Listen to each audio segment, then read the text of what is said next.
Hello students, मैं अभिनंदन एक बार पुनः अपने YouTube channel physics the real life में आपका स्वागत करता हूं। जैसा कि आप लोग देख पा रहे हैं, हम लोग अल्टरनेटिंग करंट कर रहे थे और अल्टरनेटिंग करंट में 2 लेक्चर्स हो चुके थे, जिसमें कि हम लोगों ने peak values, RMS values, mean value, average value कैसे फाइंड आउट करते हैं, ये सब चीज़ें देख लिया था। ठीक, अब हमारा जो नेक्स्ट वर्किंग है वो क्या है, different circuits, different alternating circuits को सॉल्व करना। ठीक, या उनका एनालिसिस करना। उसके लिए सबसे जो हमारा बेसिक कॉन्सेप्ट यूज होगा वो हमारा फेजर्स होता है। ठीक, मैंने बताया था पिछले लेक्चर में कि ये हमारा 3rd लेक्चर है, उसमें हम लोग क्या करेंगे, फेजर्स के बारे में पढ़ेंगे। फेजर्स होते क्या हैं, फेजर अलजेब्रा क्या होती है, फेजर्स को सॉल्व कैसे किया जाता है। ठीक, ये हमारे लिए बहुत इंपॉर्टेंट होने वाला है। इंपॉर्टेंट क्यों है, क्योंकि जितनी भी इसके आगे सॉल्यूशंस हम लोग करेंगे वहाँ पे सारे में हम लोग फेजर्स का ही यूज़ करेंगे और फेजर्स के थ्रू ही सॉल्यूशन करेंगे। ठीक, और दूसरी बात, जब आप लोग अल्टरनेटिंग करंट के न्यूमेरिकल्स करेंगे तो न्यूमेरिकल्स में इसका बहुत ज़्यादा उपयोग होने वाला है। ठीक, क्योंकि फेजर्स का यूज करके इसके कैलकुलेशंस बहुत इजी हो जाते हैं, अदरवाइज बहुत कॉम्प्लिकेटेड कैलकुलेशन हो जाता है, तो इसलिए हम लोग इनका यूज करते हैं। ठीक, तो बढ़ते हैं पहले पेज पे। हम लोग सबसे पहले देखेंगे फेजर्स होते क्या हैं। तो जैसे आप लोग जानते हैं कि जो अल्टरनेटिंग करंट है उसको हम लोग लिखते कैसे थे, मैंने बताया था V = V0 sign omega T के टर्म में लिखते थे।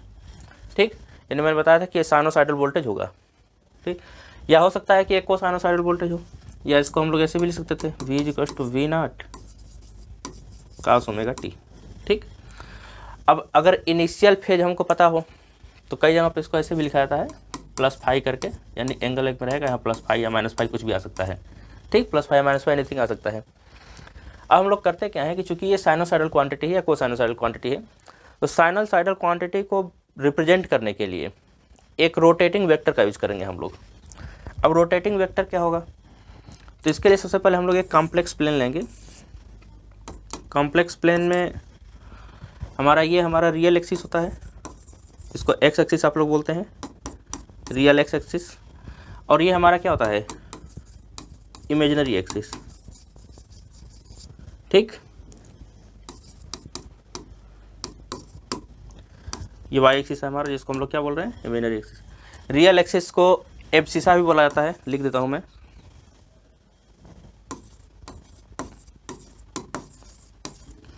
और इसको हम लोग ऑर्डिनेट बोलते हैं। वाई एक्सिस को क्या बोलते हैं, ये वर्ड्स यूज होते हैं कई जगहों पे, इसे ध्यान रखिएगा, मैं लिख रहा इसलिए रहा हूँ कि ये वर्ड्स आपको पता रहे। इमेजिनरी एक्सिस को हम लोग क्या लिखते हैं, ऑर्डिनेट भी लिखते हैं, वाई एक्सिस भी बोलते हैं, रियल एक्सिस को एब्सिसा या एक्स एक्सिस बोलते हैं। अब इसमें रोटेटिंग वेक्टर्स क्या हैं, एक वेक्टर हम लोग जूम करेंगे जिसकी वैल्यू टाइम के साथ चेंज हो रही होगी। क्योंकि ये जो हमारा क्वांटिटी है, इसमें क्या है, आप लोग देख पा रहे हैं कि V की जो वैल्यू है, V जो हमारा है इंस्टेंटेनियस वैल्यू है वोल्टेज की, और ये क्या है, पीक वैल्यू है। तो इंस्टेंटेनियस वैल्यू टाइम के हिसाब से चेंज हो रही है। अब टाइम के हिसाब से चेंज हो रही है तो हमको एक ऐसी क्वांटिटी चाहिए थी जो कि टाइम के हिसाब से चेंज हो रही हो। ठीक, दूसरी बात, जैसे कि आप लोग नॉर्मली पढ़े हुए हैं कि एक वेक्टर का मैग्नीट्यूड अगर चेंज करना हो, जैसे मान लीजिए हमारे पास वेक्टर ए है, इसका डायरेक्शन सेम रखते हुए अगर इसका मैग्नीट्यूड चेंज करना हो तो जनरली हम इसमें किसी नंबर से मल्टीप्लाई कर देते हैं। ठीक, तो ये वेक्टर क्या हुआ, इसका मैग्नीट्यूड चेंज हो गया, NA आ जाएगा, और इसका डायरेक्शन क्या रहेगा, इनिशियल वेक्टर के सेम में रहेगा, इसका डायरेक्शन सेम रहेगा। ठीक, लेकिन अगर कहीं पे वेक्टर का डायरेक्शन चेंज करना हो तब हम क्या करें, तो वेक्टर का डायरेक्शन चेंज करने के लिए किया गया कि एक नया ऑपरेटर एज्यूम किया गया, जिसको हम लोग J बोलेंगे।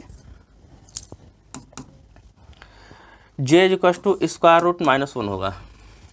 ठीक, या J ² क्या हो जाएगा, 1 -1। तो J √1 हम लोग एज्यूम करेंगे। देखिए एक चीज़ और ध्यान दीजिएगा, J √-1 का फिजिकली कोई सिग्निफिकेंस नहीं है। ठीक, ये एक नंबर की तरह ट्रीट किया जा सकता है, बट एज ए ऑपरेटर इसका बहुत ज़्यादा फिजिकल सिग्निफिकेंस है। ठीक, तो एज ऑपरेटर हम लोग यहाँ पे यूज़ करेंगे तो होगा क्या, हमारा J बताता क्या है कि अगर हम कहीं पे कोई एक वेक्टर एज्यूम कर रहे हैं, यहाँ पे मान लीजिए कि वेक्टर R ले रहा हूँ मैं, और इस पे मैं J ऑपरेटर ऑपरेट करूँगा, तो ये वेक्टर R को अपने इनिशियल पोजीशन से एंटी क्लॉकवाइज डायरेक्शन में, या काउंटर क्लॉकवाइज भी बोलते हैं इसको, एंटी क्लॉकवाइज बोल लीजिए, काउंटर क्लॉकवाइज बोल लीजिए, या पॉजिटिव डायरेक्शन बोल लीजिए, तीनों बोला जाता है। काउंटर क्लॉकवाइज या एंटी क्लॉकवाइज डायरेक्शन में इसको 90 डिग्री से शिफ्ट कर देता है। ठीक, मतलब यहाँ से जब हम लोग आर ऑपरेटर पे, जे ऑपरेटर, आर वेक्टर पे जब जे ऑपरेटर हम लोग अप्लाई करेंगे तो हमारा वाई एक्सिस पे आ जाएगा, ये क्या आ जाएगा, जे वेक्टर आर। ठीक, यानी क्या किया, इस वेक्टर आर को इन्होंने शिफ्ट कर दिया 90 डिग्री से। अब यहाँ पे अगेन जब हम इस पर अप्लाई करेंगे, ध्यान से देखिएगा, जे वेक्टर, तो यहाँ पे क्या आ जाएगा, ये फिर से 90 डिग्री से रोटेट करेगा इसको, तो हमारे यहाँ पे आ जाएगा ये जे स्क्वायर वेक्टर आर, और जे स्क्वायर की वैल्यू कितनी है, -1, यानी कि हो जाएगा माइनस ऑफ, इसको करके लिखता हूँ minus vector R. Minus vector R का मतलब क्या हुआ, यहाँ वेक्टर आर पॉजिटिव डायरेक्शन में था, यहाँ पे वेक्टर आर क्या आ गया, नेगेटिव डायरेक्शन में, मतलब जिससे इसका डायरेक्शन क्या हुआ, अपोजिट हो गया। कब, जब जे को हम लोग 2 बार अप्लाई किए तब, जे ऑपरेटर 2 बार ऑपरेट हुआ तो ये हुआ, जे ऑपरेटर को 1 बार अप्लाई किया था तो जे वेक्टर आर आया। ठीक, अब देखिए अगर हम तीसरी बार अप्लाई करें तो जैसे इसमें मैं तीसरी बार जे ऑपरेटर को ऑपरेट करूँगा तो यहाँ पे क्या आ जाएगा हमारा, जे क्यूब वेक्टर आर। और चूँकि जे स्क्वायर कितना होता है, माइनस ऑफ जे के बराबर, तो यहाँ जे क्यूब को मैं जे स्क्वायर इंटू जे लिख सकता हूँ, तो ये कितना आ जाएगा, माइनस जे वेक्टर आर। ठीक, अब ध्यान से देखिए फिर से यहाँ पे आप लोग, ये जो वेक्टर आया था वो कितना आया हुआ था, जे वेक्टर आर, और ये कितना आ गया, माइनस जे वेक्टर आर। यहाँ पर भी आप देखेंगे तो जे ऑपरेटर को 2 बार हमने अप्लाई किया हुआ है, और 2 बार अप्लाई किया तो क्या हुआ, ये 180 डिग्री से रोटेट कर गया। मतलब एक बार जे को हम अप्लाई कर रहे हैं तो ये क्या हो रहा है, 90 डिग्री से काउंटर क्लॉकवाइज डायरेक्शन या एंटी क्लॉकवाइज डायरेक्शन में रोटेट कर रहा है। इसी तरह से अगर आप लोग एक बार फिर से इस पर जे ऑपरेटर ऑपरेट कर दें तो ये हमारा क्या हो जाएगा, j⁴ वेक्टर आर। j⁴ की वैल्यू कितनी आ जाएगी, जे स्क्वायर की वैल्यू -1 है, उसका फिर से स्क्वायर कर देंगे तो आ जाएगा +1, यानी कि अगेन क्या आ जाएगा, वेक्टर आर।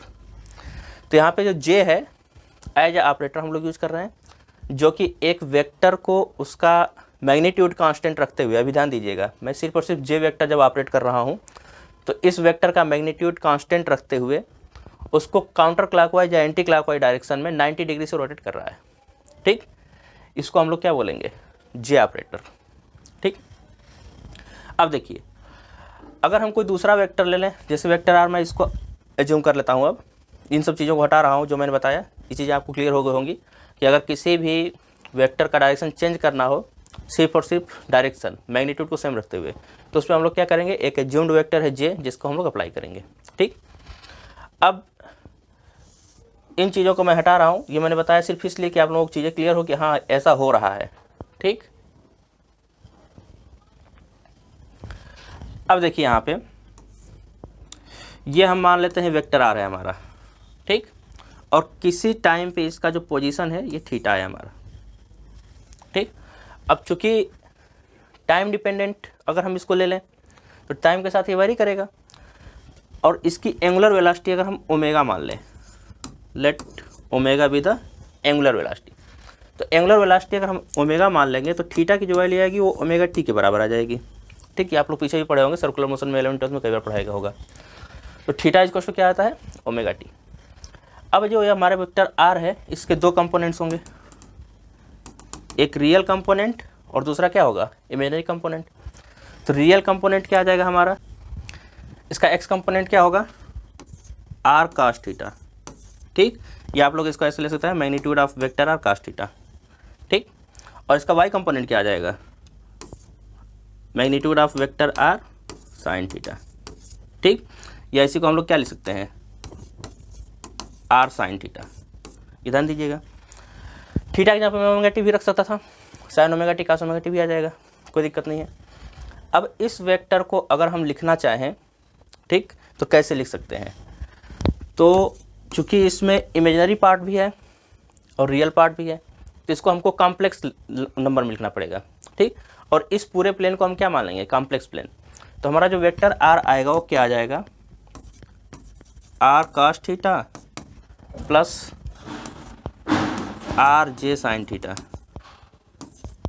ठीक, r cos theta plus R J sine theta, या j sine theta j are sine theta, ऐसे लिख लीजिए, कोई दिक्कत नहीं आएगी।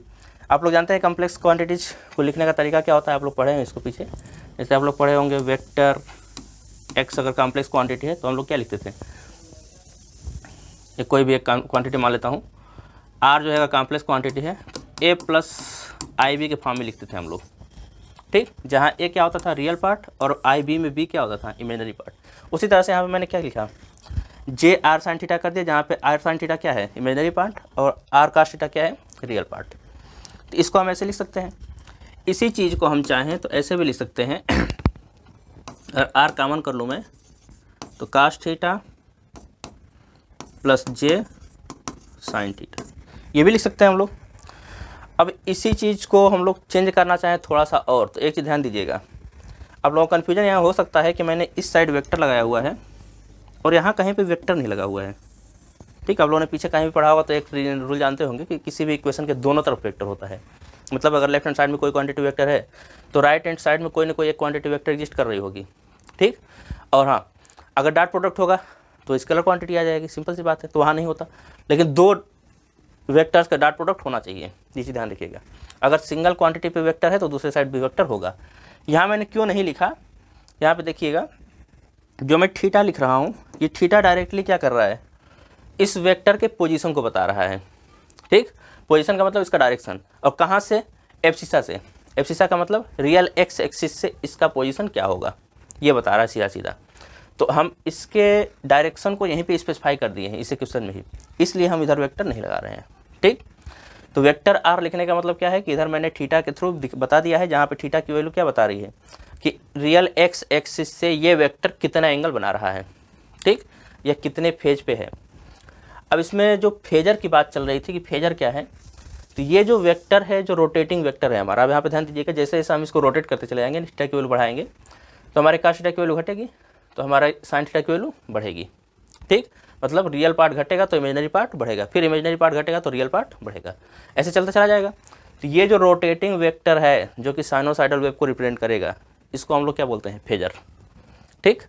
और कॉम्प्लेक्स प्लेन में बना हुआ ये पूरा का पूरा डायग्राम, ठीक, जो कि फेज के थ्रू किसी भी क्वांटिटी को रिप्रेजेंट कर रहा है उसको बोलते हैं फेजर डायग्राम, ये पूरे डायग्राम को, ठीक। तो जो वेक्टर है इसको हम फेजर बोलेंगे, और जिस कॉम्प्लेक्स प्लेन में या जिस डायग्राम पर इसको पूरा रिप्रेजेंट किया जा रहा है उसको हम लोग क्या बोल देंगे, फेजर डायग्राम। ये तो चीज़ें क्लियर हुई। जे ऑपरेटर मैंने बता दिया कि जे ऑपरेटर क्या होगा। अब इसमें एक चीज़ और आती है कि यहाँ पे हमने लिखा R cos theta plus J are sine theta, या इसको मैंने लिखा आर कास थीटा प्लस जे साइन थीटा। अभी तक तो मैंने बताया कि जब जे ऑपरेटर को हम लोग अप्लाई करते हैं तो मैग्नीट्यूड को सेम रखते हुए डायरेक्शन को 90 डिग्री क्लॉकवाइज डायरेक्शन में शिफ्ट कर देता है, सॉरी एंटी क्लॉकवाइज डायरेक्शन में शिफ्ट कर देता है, ठीक। लेकिन अगर हमको थीटा डिग्री से रोटेट करना हो तो क्या करेंगे, तो थीटा डिग्री से अगर रोटेट करना होगा तो हम लोग क्या करेंगे, यहाँ पे थीटा एंगल ले लेंगे और इसको इस टर्म में लिख लेंगे, cos theta plus R J sine theta. R जे साइन थीटा का मतलब क्या है, अब यहाँ से क्या समझ में आएगा आपको कि अगर हम लोग यहाँ पे आर को छोड़ दें, मैग्नीट्यूड ऑफ आर को छोड़ दें, तो ये जो क्वांटिटी है कास थीटा प्लस जे साइन थीटा, ये क्वांटिटी भी एक ऑपरेटर की तरह काम करती है। ध्यान दीजिएगा, जो जे ऑपरेटर में बता रहा था सेम एज ये क्वांटिटी भी एक ऑपरेटर है जो कि इस रोटेटिंग वेक्टर या फेजर को थीटा एंगल से रोटेट करेगी। किस डायरेक्शन में, अगर मैंने ये प्लस जे साइन थीटा लिखा हुआ है तो एंटी क्लॉकवाइज डायरेक्शन में, पॉजिटिव डायरेक्शन कहते हैं इसको। अगर मैं यहीं पे इसको ऐसे लिख दूं कास थीटा माइनस जे साइन थीटा, तो इसका सिंपल सा मतलब होगा कि ये जो ऑपरेटर है ये इस फेजर को इस रियल एक्स एक्सिस से माइनस थीटा डायरेक्शन में रोटेट करेगा, यानी कि माइनस थीटा एंगल से रोटेट कर देगा। इसका अगर आप लोग डायग्राम बनाएंगे तो कैसे बनेगा, कॉम्प्लेक्स प्लेन हमारा वही रहेगा, एक्स रियल एक्सिस एक्सिस में इसको मान रहा हूँ, यहाँ से हमारा फेजर यहाँ आ जाएगा थीटा एंगल बनाते हुए।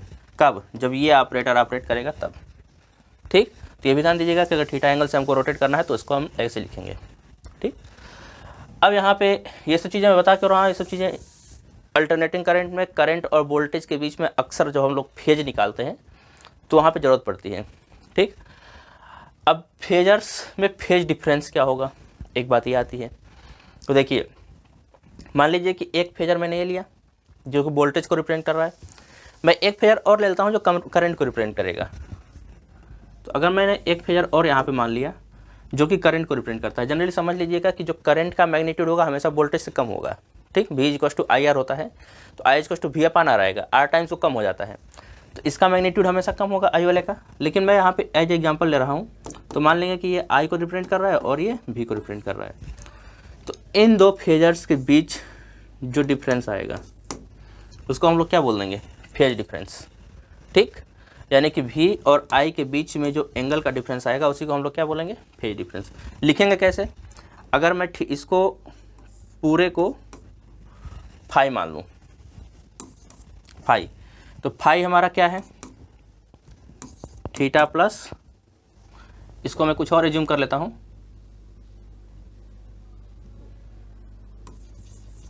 इसको ओमेगा मान लेता हूँ मैं।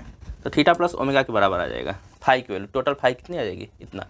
अब फिर जब ओमेगा की जब वैल्यू निकालोगे आप लोग, देखो क्या आएगा, फाई माइनस थीटा सीधे सीधा आ जाएगा ओमेगा के बराबर। यही ओमेगा जो है क्या हो जाएगा, फेज डिफरेंस, यानी इन दोनों के बीच का डिफरेंस, इसको हम लोग बोलेंगे फेज डिफरेंस। तो ये चीज़ें वहाँ पे ज़्यादा क्लियर हो जाएंगी जब हम लोग एसी पढ़ेंगे तो अल्टरनेटिंग करंट में। अब देखिए यहाँ तक तो हम लोग आ गए। अब इसके डिफरेंट फॉर्म्स हैं, डिफरेंस फॉर्म कैसे लिखाता है। तो देखिए अगर आप लोग रेक्टेंगुलर कंपोनेंट की बात करेंगे तो इसको हम लोग क्या लिख देंगे, रेक्टेंगुलर कंपोनेंट में vector R is equal to X plus I Y.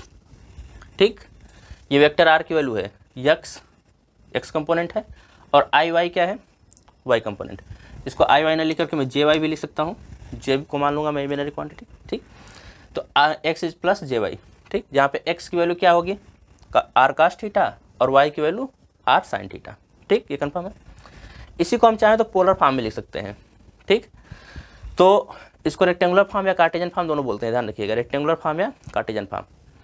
अब इसको अगर हम पोलर फॉर्म में लिखना चाहें तो ये जो हमारा लिखा हुआ है इस तरह से, इसको हम लोग पोलर फॉर्म बोलते हैं। ठीक, जनरली एक चीज़ और जानते हैं आप लोग, ये जो मैंने क्वांटिटी लिखी हुई है ई to the power i theta का आप लोगों ने फार्मूला पढ़ा होगा, cos theta plus i sine theta, ये होता है। इसी तरह से e to the power minus i theta अगर हो तो इसको क्या लिखते हैं हम लोग, cos theta minus i sine theta लिखते हैं, ये फार्मूला होता है। इसको एक्सपोनेंशियल फॉर्म भी बोलते हैं। ये जनरली जो अगर ऐसे लिखा गया है, लिखा एक ही चीज़ है, ध्यान दीजिएगा। इसको कार्टेजन फॉर्म बोल रहा हूँ, एक्स की वैल्यू यहाँ पर भी क्या है, आर कास थीटा और वाई की वैल्यू आर साइन थीटा। ठीक, उसी चीज़ को मैंने यहाँ लिख रखा है ऐसे, तो इसको मैं क्या बोल रहा हूँ, पोलर फॉर्म। ठीक, ये क्या बोल रहा हूँ, कार्टेजन फॉर्म, कार्टेजन फॉर्म। अब इसी को मैं एक्सपोनेंशियल फॉर्म में लिखना चाहूँ तो ध्यान दीजिएगा कि इस क्वांटिटी को मैं क्या लिख सकता हूँ, कास थीटा प्लस जे साइन थीटा को r E to the power J theta लिख सकता हूँ। ध्यान दीजिएगा, कास थीटा प्लस जे साइन थीटा को, जैसे फार्मूला है ई to the power i theta को cos theta plus i sine theta लिखा, तो इसे कास थीटा प्लस जे साइन थीटा को मैंने लिख लिया e to the power J theta. ठीक, अगर थीटा को हम टाइम डिपेंडेंट माने और एंगुलर वेलोसिटी ओमेगा मान लें तो थीटा को इसको क्या लिख सकते हैं, ओमेगा टी। इसी को हम क्या लिख सकते हैं, R E to the power J omega T. ठीक, ऐसे लिख सकते हैं। तो इसको हम लोग क्या बोलते हैं, पोलर फॉर्म। ठीक, जो पोलर फॉर्म के बाद ये आ गया हमारा एक्सपोनेंशियल फॉर्म, एक्सपोनेंशियल फॉर्म हो गया ये। अब इसको रिप्रेजेंट करने का एक और तरीका है, एक्सपोनेंशियल फॉर्म में ही पोलर फॉर्म को ही या एक्सपोनेंशियल फॉर्म को कह सकते हैं। इन दोनों को रिप्रेजेंट किया जाता है ऐसे, जैसे कि आप लोगों के पास यहाँ मैग्नीट्यूड क्या है, आर है, तो आर एंगल में जो हमारा एंगल है थीटा। ठीक, तो आर एंगल थीटा ऐसे लिखा जाता है। ये भी ध्यान दीजिएगा कि कई जगहों पे ये लिखा जाएगा, कई क्वेश्चंस में सीधे ये लिखा होता है ऐसे, कोई भी वैल्यू दे देगा 200 एंगल 20 या 30 मान लिए। ठीक, तो अब इसका मतलब क्या हुआ, जैसे इन्होंने लिखा 200 एंगल 30 का मतलब क्या हुआ, इसका मतलब ये हुआ कि हम लिखेंगे इसको 200, इसका मैग्नीट्यूड हो गया, अंडर ब्रैकेट कास 30 प्लस जे साइन 30, ये लिखेंगे हम लोग। ध्यान दीजिएगा एक्चुअल में क्या लिखा हुआ है ये चीज़, तो इसी पूरे क्वांटिटी को हम ऐसे भी लिख सकते हैं, ये लिखा जाता है, ये रिप्रेजेंटेशन है। ठीक, हाँ यहीं पे एक चीज़ ध्यान दीजिएगा, अगर कहीं पे ऐसे दे दिया, मान लीजिए कि इसी को मैंने लिख दिया 200 एंगल माइनस 30। ठीक, तो माइनस 30 लिखने का मतलब क्या होगा, 200 अंडर ब्रैकेट कास 30 माइनस जे साइन 30 हो जाएगा ये ध्यान दीजिएगा। ठीक, अगर माइनस 30 लिख दिया तो इसको कैसे लिखेंगे, cos 30 माइनस जे साइन 30। ठीक, तो यहाँ पे इस चीज़ को ऐसे लिखते हैं। तो मैं थोड़ा सा बोर्ड को शिफ्ट कर लेता हूँ ताकि आप लोगों को चीज़ें क्लियर हो।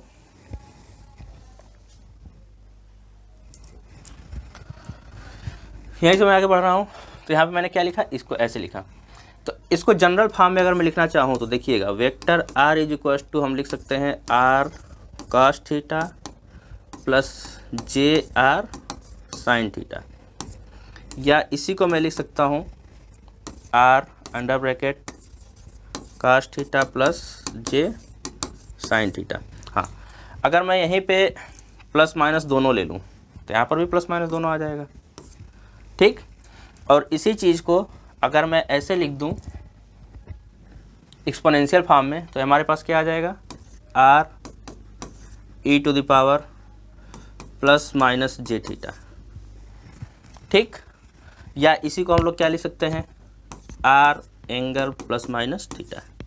ठीक, ये पूरी क्वांटिटी सेम लिखी हुई है, ध्यान दीजिएगा, बस डिफरेंट फॉर्म्स हैं इसके।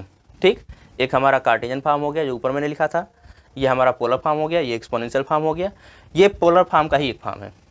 ठीक, मतलब ये एक रिप्रेजेंटेशन है जिसको हम लोग ऐसे लिखते हैं। तो यहाँ तक चीज़ें क्लियर हुई होंगी आपको। तो आपको फेजर्स बता दिया मैंने, फेजर डायग्राम क्या होता है ये बता दिया मैंने, फेज डिफरेंस क्या होता है ये पता चल गया। इसके बाद कैसे लिखा जाता है। ठीक, तो एक फेजर को रिप्रेजेंट करने का तरीका ये होता है। ठीक, लिखने का तरीका ये है। अब एक चीज़ और इसमें हम लोग देखेंगे, नेक्स्ट हमारा जो टॉपिक था वो था फेजर अलजेब्रा। फेजर अलजेब्रा क्या है, फेजर अलजेब्रा का मतलब क्या है कि जैसे यहाँ पे हम लोगों ने इसको वेक्टर माना जरूर है, बट वेक्टर रूल से सारा कैलकुलेशन नहीं हो पाता इसका। ठीक, कहीं कहीं पे वेक्टर रूल का वायलेशन हो जाता है। तो हम लोग करते क्या है, इसका एक जनरल फॉर्म है जिसको मैं बताता हूँ। जैसे कहीं पे आप लोगों को फेजर्स को ऐड करना हुआ, फेजर्स को सब्सट्रैक्ट करना हुआ, मल्टीप्लाई करना होगा, डिवाइड करना होगा, तो कैसे हम लोग करेंगे। ठीक, तो मैं इसी के आगे चल रहा हूँ। नेक्स्ट टॉपिक क्या कर रहा हूँ, फेजर अलजेब्रा।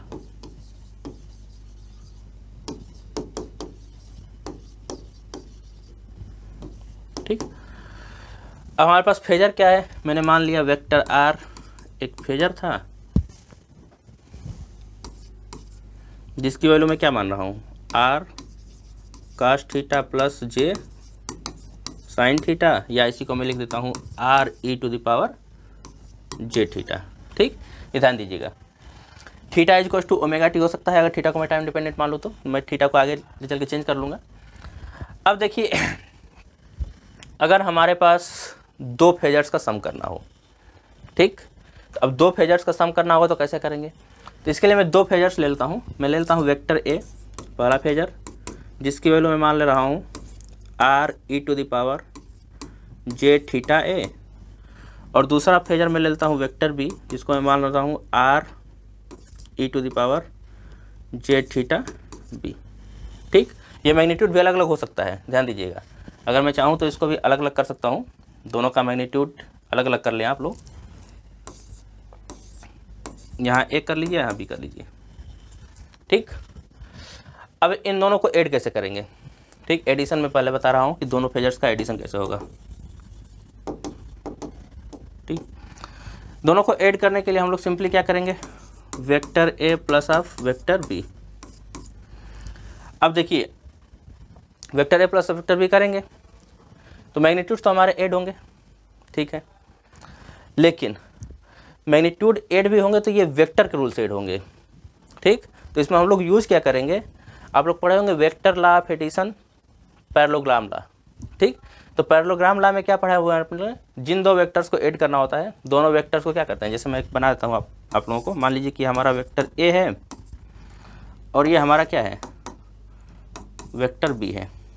ठीक, अब दोनों को ऐड करने का तरीका क्या होता है, इन दोनों को लेते हुए एक पैरेललोग्राम हम लोग फॉर्म कर लेते हैं ऐसे, और इसके ओरिजिन से इसको मिला देते हैं। अब ये जो डायगोनल आया यही हमारा क्या होता है, रिजल्टेंट होता है, जो कि vector A plus vector B के बराबर होता है। ठीक, तो ये डायगोनल का जो मैग्नीट्यूड होगा वही हमको क्या बता देगा, vector A plus vector B का मैग्नीट्यूड बता देगा। अब इसकी डायरेक्शन कितनी आती है, रियल एक्स एक्सिस से अगर हम इसका डायरेक्शन निकालना चाहें, देखिए अगर मैं मान लूँ कि इन दोनों के बीच एंगल, मतलब वेक्टर ए और वेक्टर बी के बीच जो एंगल है उसको मैं अगर थीटा मान लूँ, और एक्स एक्सिस के साथ रिजल्टेंट का जो वेक्टर है उसको एंगल में बीटा मान लूँ, ठीक। तो इसका एंगल कैसे निकाला जाता है, क्योंकि हमको निकालना पड़ेगा कि उसका डायरेक्शन क्या होगा, जो रिजल्टेंट वेक्टर आएगा एडिशन करने के बाद उसका डायरेक्शन क्या होगा हमको निकालना पड़ेगा।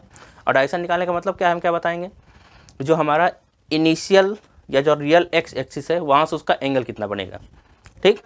अब रियल एक्स एक्सिस से एंगल का फार्मूला लगाएंगे और रिजल्टेंट का, तो रिजल्टेंट जो आर आएगा वो तो सीधे सीधा हमारा आ जाता है square root a square plus b square plus 2ab cos theta. यहाँ से निकाल लेंगे हम लोग, थीटा हमको पता ही है दोनों के बीच का एंगल।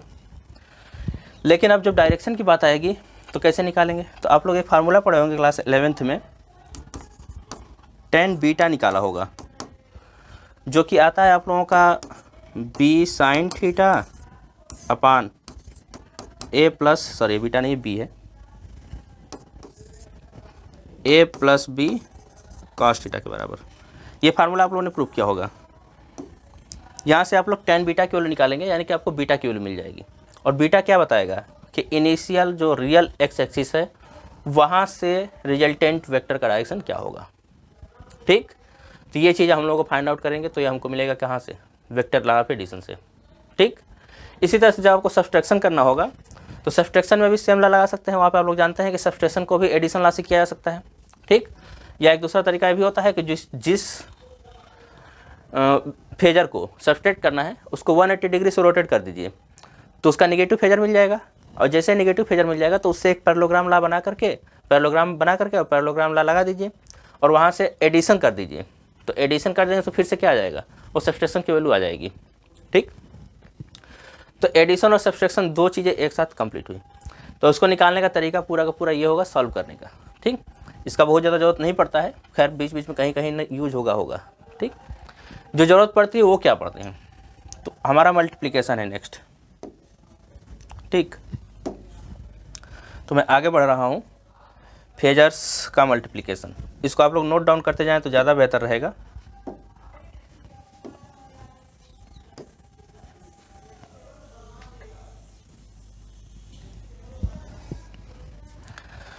अब मैं यहाँ पे मल्टीप्लिकेशन की बात करूँगा, तो मल्टीप्लिकेशन में क्या होता है,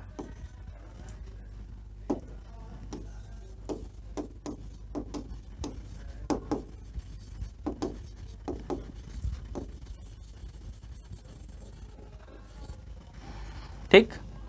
मल्टीप्लिकेशन ऑफ फेजर्स, अब दो फेजर्स का मल्टीप्लाई करेंगे हम लोग, तो हम लोग लिखेंगे vector A into vector B. यहाँ देखिए कि बीच में मैं कोई साइन नहीं लगा रहा हूँ, ये डॉट प्रोडक्ट नहीं है, ध्यान दीजिएगा, इसीलिए मैंने कहा था कि इसमें वेक्टर रूल को फॉलो नहीं करते हैं, ठीक। तो यहाँ पे क्या है, vector A into vector B करूँगा मैं, तो यहाँ से दोनों का मैग्नीट्यूड रख के मैंने मल्टीप्लाई कीजिए, तो ये कितना आ जाएगा, a e to the power J theta A plus b, sorry into b E to the power J theta b, ये आएगा हमारे पास। अब देखिए मैग्नीट्यूड तो दोनों मल्टीप्लाई हो जाएंगे, यानी कि यहाँ पे ये ए भी आ जाएगा और नीचे ये बेस सेम है तो पावर्स ऐड होंगी, तो ई टू द पावर क्या आ जाएगा, जे थीटा ए प्लस थीटा बी, ठीक। यानी vector A into vector B की जो वैल्यू आएगी वो कितनी आएगी, यहाँ डॉट प्रोडक्ट नहीं है, चीज़ ध्यान रखिएगा, A B E to the power J theta A plus theta B है, ठीक। इसको मैं ऐसे लिख सकता हूँ, एंगल थीटा ए प्लस थीटा बी। कोई दिक्कत ये नहीं होनी चाहिए आप लोगों को, A B angle theta A plus theta B, मैंने कहा था पीछे जैसे मैंने लिखा हुआ था वैसे ही मैं लिख रहा हूँ इसको। तो ए बी इंटू इतना आ जाएगा, मतलब दोनों वेक्टर्स के मैग्नीट्यूड का प्रोडक्ट कर देंगे और उसको मल्टीप्लाई करने के बाद फेजर्स को ऐड कर देंगे, फेजर्स का जो एंगल है। अब एंगल ऐड करने का मतलब भी समझ लीजिएगा, ये जो रिजल्टेंट एंगल आएगा वो कितना आएगा। तो मान लीजिए कि थोड़ा सा मैं डायग्राम से बता दूँ, ज़्यादा आप लोगों को क्लियर हो जाएगा। एक फेजर हमारे पास वेक्टर ए था जिसका इनिशियल एंगल क्या है, थीटा है, इसका मतलब ये लिखा हुआ है ना कि initial angle real x axis का थीटा है। दूसरा फेजर हमारे पास ये है वेक्टर बी जिसका इनिशियल एंगल क्या है, थीटा बी, ठीक। हो सकता है आपको थोड़ा ज़्यादा छोटा में लिख रहा हूँ यहाँ पे। Theta B. अब जब दोनों को ऐड करेंगे तो थीटा ए प्लस थीटा बी ऐड होगा और हमको एक नया वेक्टर मिलेगा या नया फेजर मिलेगा थीटा सी मान लीजिए, ठीक। और थीटा सी जो है थीटा ए प्लस थीटा बी कर रहा है, ये पोजीशन कहाँ से होगा, ये भी इनिशियल लाइन से ही होगा, ये ध्यान दीजिएगा, ठीक। ये जो एंगल होगा टोटल मैं रेड से लिख रहा हूँ थीटा सी, ये कहाँ से होगा, इनिशियल लाइन से ही होगा। तो ये चीज़ ध्यान दीजिएगा कि फेजर का डायरेक्शन हमेशा रियल एक्स एक्सिस के पॉजिटिव डायरेक्शन से शो करना है, ठीक। यहीं से ये फेजर का डायरेक्शन शो होगा हमेशा। तो ये जो हम मल्टीप्लाई करेंगे दो फेजर्स का, तो उनका रिजल्टेंट जो एंगल आएगा वो कितना आएगा, थीटा ए प्लस थीटा बी। दोनों को ऐड करने के बाद जो आएगा वही रिजल्टेंट फेजर का एंगल हो जाएगा, ठीक। तो ये चीज़ है। इसी तरह से दोनों को अगर हम डिवाइड कर दें, ये तो मल्टीप्लिकेशन था, अगर हम डिवीजन कर दें तो सिंपली आप लोग समझ पा रहे होंगे कि अगर हम लोग यहाँ पे डिवीजन करेंगे तो क्या आएगा हमारे पास, vector a divided by vector b अगर हम करेंगे, यानी दोनों फेजेस को डिवाइड करेंगे तो ए अपान बी आएगा, सिंपल सी बात है। उसके बाद e to the power J theta A minus theta b आ जाएगा, ठीक। ये तो आप लोग कर ही सकते हैं, यहाँ से दोनों की वैल्यू मैंने लिखा हुआ है, दोनों को डिवाइड कीजिए। ये नीचे था तो नीचे से ऊपर चला जाएगा माइनस साइन के साथ, जे मैंने कॉमन कर लिया, थीटा ए माइनस थीटा बी आ जाएगा। अब इसको अगर हम लिखेंगे तो ये क्या आ जाएगा हमारे पास, A upon B angle theta A minus theta B, ठीक। मतलब vector A upon vector B, दो फेजर्स का डिवीजन जब हम करेंगे तो हमको क्या मिलेगा, दोनों के मैग्नीट्यूड्स का डिवीजन, और एंगल कितना मिलेगा, दोनों एंगल्स का डिफरेंस, ठीक। ये कह सकते हैं ये हमारा जो मल्टीप्लिकेशन है, यहाँ पे दोनों एंगल्स के अलजेब्रिक सम के बराबर मिल रहा है। अलजेब्रिक सम मैं इसलिए बोल रहा हूँ कि थीटा ए थीटा बी की वैल्यू अभी पता नहीं है, ध्यान दीजिएगा।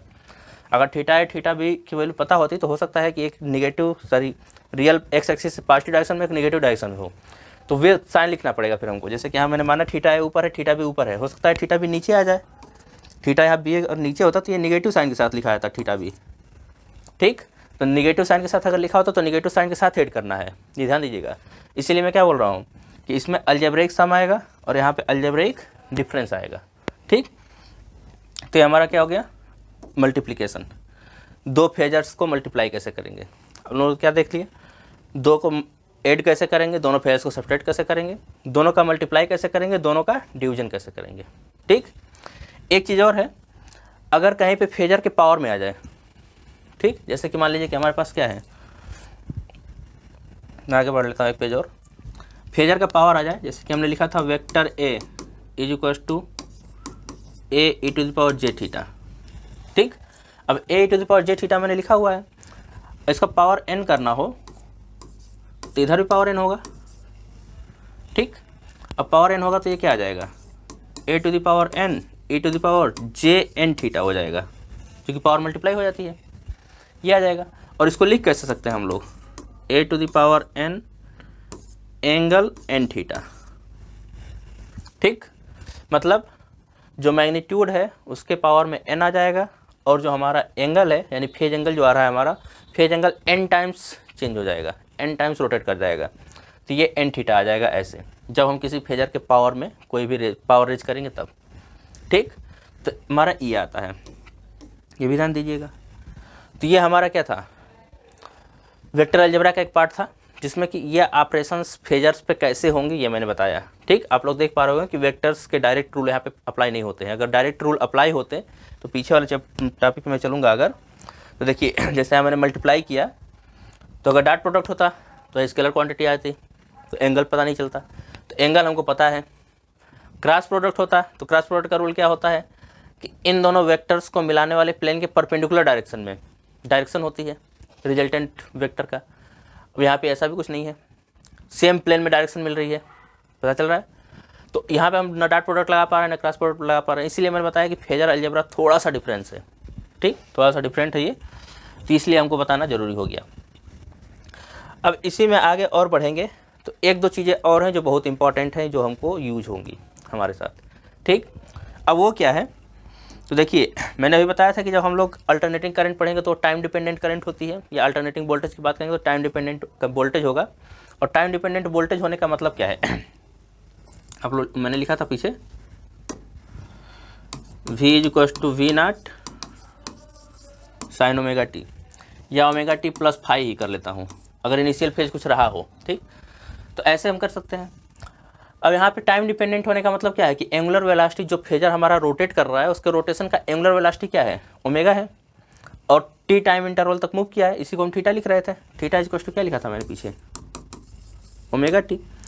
इसी तरह से अगर मैं एक फेजर मान लूँ वेक्टर आर जिसकी वैल्यू क्या है R E to the power J theta, या इसको मैं कह सकता हूँ R E to the power J omega T, ठीक। तो इसका टाइम डेरिवेटिव क्या आएगा, ठीक। टाइम डेरिवेटिव और टाइम इंटीग्रल निकाल रखते हैं दोनों। तो इसके टाइम के रेस्पेक्ट में डेरिवेशन और इंटीग्रेशन क्या आएगा ये हम निकाल लें, क्योंकि इसकी हमको जरूरत पड़ने वाली है आगे, हर जगह वही करना है हमको। तो वो भी यहीं पे देख लेते हैं कितना कितना आता है, करने का तरीका क्या है, ताकि वहाँ पे हमको बार बार प्रॉब्लम ना हो, ठीक।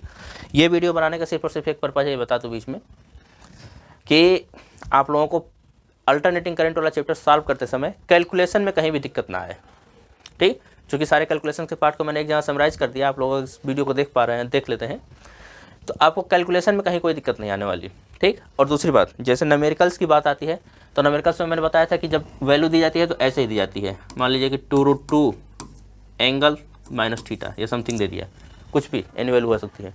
तो अब आप यहाँ पे कंफ्यूज हो जाते हैं, कई लोगों को समझ में तो होता लिखा क्या है, चूँकि इंजीनियरिंग के टर्म्स है, इंजीनियरिंग में बहुत यूज होता है, इंजीनियरिंग के स्टूडेंट्स को बहुत अच्छे से आता है ये सब चीज़ें, और जो बीएससी के स्टूडेंट्स हैं उनको कंफ्यूज करने के लिए ऐसे लिख देते हैं, ठीक। तो ये चीज़ें होती हैं। तो ये आ गया हमारे पास इतना। अब इसका टाइम डेरिवेटिव हम निकालेंगे तो क्या आएगा हमारे पास, तो मैं लिख देता हूँ यहाँ पे टाइम डेरिवेटिव अब फेजर, ठीक। अब फेजर का टाइम डेरिवेटिव करने का मतलब क्या है, मैं निकालूंगा D vector are upon D T. तो आप लोग जानते हैं कि उसको जब आप डिफ्रेंशिएट करेंगे तो हमारे पास क्या आ जाएगा, आर कांस्टेंट है, आर बाहर निकल जाएगा, डी डी टी आप e to the power J omega t. एक जगह ध्यान दीजिएगा, जे ओमेगा टी +5 भी हो तो कोई दिक्कत नहीं है, मैं ले लेता हूँ एक बार +5 भी, तो अभी कोई दिक्कत नहीं आएगी, ठीक। दोनों के लिए सेम हम लिखते हैं।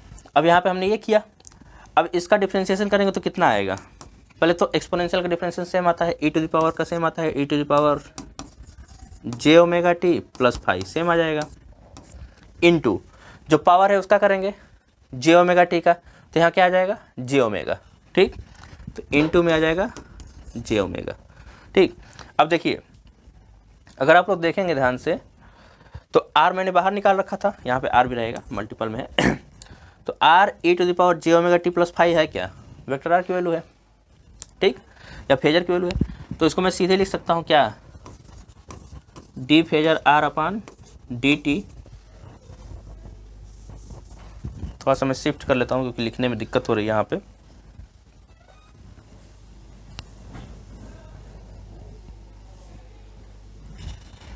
ये कितना आ जाएगा,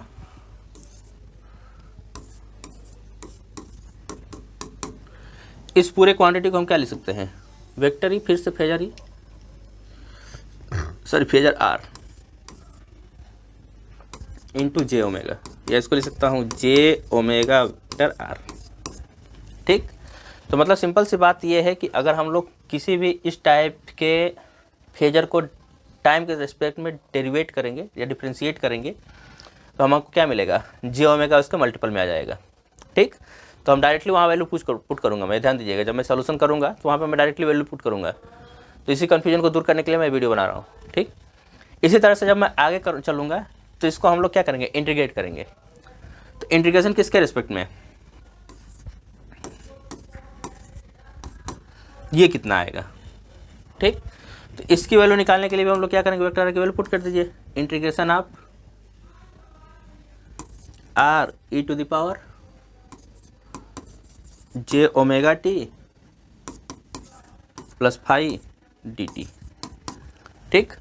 और जब इंटीग्रेशन करते हैं तो कैसे करते हैं, तो यहाँ पे आर तो कांस्टेंट है तो आर तो बाहर निकल जाएगा, उससे तो कोई खास हुआ है नहीं, तो आर को सीधे सीधा बाहर निकाल लेंगे। ई टू द पावर इतने का इंटीग्रेशन कितना होगा, ठीक। तो आप लोग पढ़े होंगे कि पहले तो हम लोग इस पूरे क्वांटिटी को कुछ ना कुछ एज्यूम करेंगे, तो ओमेगा टी +5 को, जे ओमेगा टी +5 को कुछ ना कुछ एज्यूम करना पड़ेगा हमको। तो मैं मान लेता हूँ जे ओमेगा टी +5 को समथिंग में एज्यूम कर लेते हैं, तो मैं लेट कर लेता हूँ यू, ठीक। अब इसको लेट कर लिया मैंने, तो अब इसमें क्या आएगा, देखिए जे कांस्टेंट है, यहाँ ओमेगा भी कांस्टेंट होगा, तो ओमेगा कांस्टेंट होने का मतलब क्या, ओमेगा को बाहर निकाल लूँगा और इसको जब पार्शियली डिफ्रेंशिएट करूँगा तो ये आ जाएगा D T plus phi zero हो जाएगा is equals to D U. ठीक, यहाँ से डी टी की वैल्यू कितनी आ जाएगी, डी यू अपान जे ओमेगा। ठीक, अब यहाँ पे मैं पुट कर सकता हूँ e to the power J omega T plus u की फाई की जगह पे क्या पुट कर सकता हूँ, यू, तो हमारे पास आर आ गया ऐसे integration of E to the power U D U by J omega. ध्यान दीजिएगा डी टी की जहाँ पे मैंने क्या पुट किया, D U by J omega T plus phi के जहाँ पे यू, ये आ गया। अब इसका इंटीग्रेशन हम आसानी से कर सकते हैं, तो ये क्या आ जाएगा हमारे पास, 1 अपान जे ओमेगा बाहर चला जाएगा, यानी कि R upon J omega E to the power U D U का कितना आता है, ई टू द पावर यू ही आता है। ठीक, अब E to the power U ही आता है तो यू की वैल्यू फिर से पुट कर देंगे यहाँ पे, तो यहाँ पे क्या आ जाएगा, R upon J omega E to the power J omega T plus phi. ठीक, और यहाँ पे फिर से देखिए ऊपर वाली क्वांटिटी फिर से क्या आ गई, वेक्टर आर, तो हम लिख सकते हैं इसको